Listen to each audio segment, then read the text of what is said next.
Hi guys, ഈ look കണ്ടിട്ടുണ്ടെങ്കിൽ നിങ്ങൾ വിചാരിക്കും ഇത് ഫൗണ്ടേഷനൊക്കെ വെച്ചിട്ട് മേക്കപ്പ് ചെയ്താണെന്ന്. ഒരിക്കലുമല്ല. അപ്പോൾ നമ്മൾ സാധാരണ മേക്കപ്പ് ചെയ്യണ പോലെ ഇത് സാധാരണ ഒരു സൺസ്ക്രീൻ ഇട്ടിട്ടാണ് ഞാൻ മേക്കപ്പ് ചെയ്യണത്.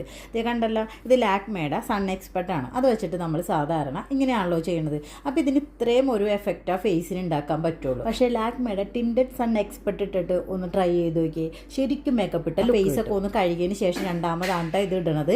ഇത് ടിൻറ്റഡ് ആണ്, കണ്ടില്ലേ? ഇതിൻ്റെ കളർ തന്നെ കണ്ടില്ലേ? ഫൗണ്ടേഷൻ്റെ കളറാണ്. ഇത് നമ്മളൊന്ന് ജസ്റ്റ് ഒന്ന് തേച്ചിട്ട് അപ്പം തന്നെ ഫേസിനൊരു ചെറിയ വ്യത്യാസമാണ്. ഇനി ഞാൻ ജസ്റ്റ് ഒന്ന് കണ്ണെഴുതി ലിപ്പൊക്കെ ഒന്ന് ശരിയാക്കിയപ്പോൾ തന്നെ ശരിക്കും മേക്കപ്പ് ചെയ്ത ലുക്ക് വന്നിട്ടുണ്ട്. ഇനി ഫുള്ള് നല്ല അടിപൊളി മേക്കപ്പ് ആക്കാൻ വേണ്ടിയിട്ട് ഞാൻ ഐ ഷാഡോ ആയിട്ടും ബ്ലഷ് ആയിട്ടും ലിപ്സ്റ്റിക്ക് തന്നെ ചെറുതായിട്ടൊന്ന് തേച്ച് പിടിപ്പിക്കുന്നുണ്ട്. ഇതേ കണ്ടില്ലേ, നല്ല ഒരു ബ്ലഷിൻ്റെ ലുക്ക് കിട്ടുന്നില്ലേ? ശരിക്കും ഈ ഒരു ഒറ്റ സാധനം വെച്ചിട്ടാണ് നമ്മൾ മേക്കപ്പ് ചെയ്താക്കണമെന്ന് കണ്ടിട്ടുണ്ടെങ്കിൽ പറയൂല. അപ്പോൾ ഇത് വാങ്ങിച്ച് ഉപയോഗിച്ചിട്ടില്ലാത്ത ആൾക്കാർ എന്തായാലും വാങ്ങിച്ച് ഉപയോഗിച്ച് നോക്കണം, വ്യത്യാസം അറിയാൻ പറ്റും. അപ്പോൾ ഇതേപോലെ വീഡിയോസായിട്ട് ഞാൻ ഇനിയും വരുന്നതായിരിക്കും. It's mine by Shalimar.